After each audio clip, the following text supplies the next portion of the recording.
সকাল সকাল ঘুম থেকে উঠে প্রতিদিন ঝামেলা করতে হয় যে আসলে আজকে কি রান্না করব, এটা ভাবতে ভাবতেই সময় শেষ। তো যাই হোক, আজকে জামাইয়ের সাথে কথা বললাম। জামাই বলল সুন্দর করে আজকে হাতে মাখিয়ে খিচুড়ি রান্না করো, আর তোমার হাতের মাখানো খিচুড়িটা বেশি টেস্টি হয়। তো যাই হোক, আজকে আমি সুন্দর করে ডাল দিয়ে আর হচ্ছে দুই রকমের ডাল দিছি। একটা হচ্ছে মাসকলাইয়ের ডাল আর একটা হচ্ছে দেশি বুটের ডাল। তো এই দুইটা দিয়ে একদম সুন্দরভাবে ডাল দিয়ে খিচুড়ি রান্না করব, আর খিচুড়ির সাথে ডালটা দিলে বেশি মানায়। তো যাই হোক, সবাই কেমন আছেন? আসসালামু আলাইকুম সবাইকে। সবার জন্য অনেক অনেক শুভকামনা রইল।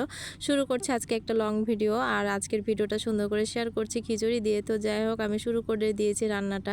আর রান্না করার শুরুতে আমি যেহেতু আজকে মাখিয়ে খিচুড়ি রান্না করব, মানে আমার হাতে মাখিয়ে খিচুড়ি রান্না করব, তো সেই কারণে সুন্দর করে পেঁয়াজ কেটে নিয়েছিলাম। আর পেঁয়াজের সাথে ডাল, বুটের ডাল, মাসকলাইয়ের ডাল, সাথে চালটাকে ধুয়ে নিয়েছিলাম, সব কিছু রেডি করে নিয়েছিলাম। আর রেডি করার পর রান্নাটা করলে রান্নাটা বেশি টেস্টি হয়। তো যাই হোক, সকাল সকাল জামাইয়ের সাথে কথা বলার পরে রান্নাটা চাপিয়ে দিচ্ছি। তো জামাই তো সেরকম খুশি হয় এভাবে খিচুড়িটা রান্না করলে। তো যাই হোক, আমি শুরু করছি সেহেতু একদম চাল ডাল সব কিছু এখানে দিয়ে দিয়েছি, আর সাথে এখন একটু লবণ দিয়ে দিলাম, আর তার উপরে হলুদ দিয়ে দিলাম।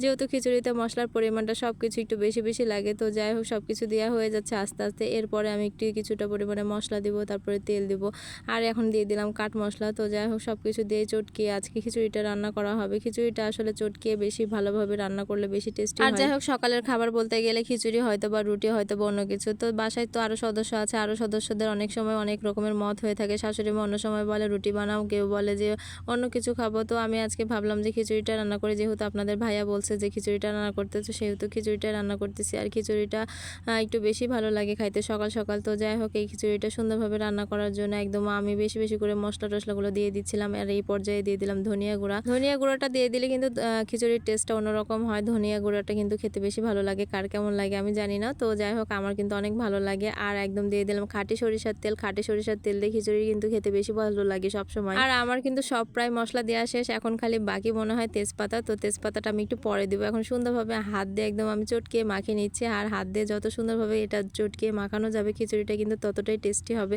তো যাই হোক, আমি সুন্দর করে একদম ঘুরিয়ে ফিরিয়ে মাখিয়ে নিচ্ছিলাম ভালোভাবে। আর এইভাবে মাখানোর পরে আমি কিন্তু পানিটা ঢেলে দিব, আর ভালোভাবে মেশানো হচ্ছে খিচুড়িটা চাল ডাল একসাথে সবগুলো যেন ভালোভাবে মিশে যায়। পেঁয়াজ আছে, মরিচ আছে, এগুলো যেন সব জায়গাতে পৌঁছায় যায়।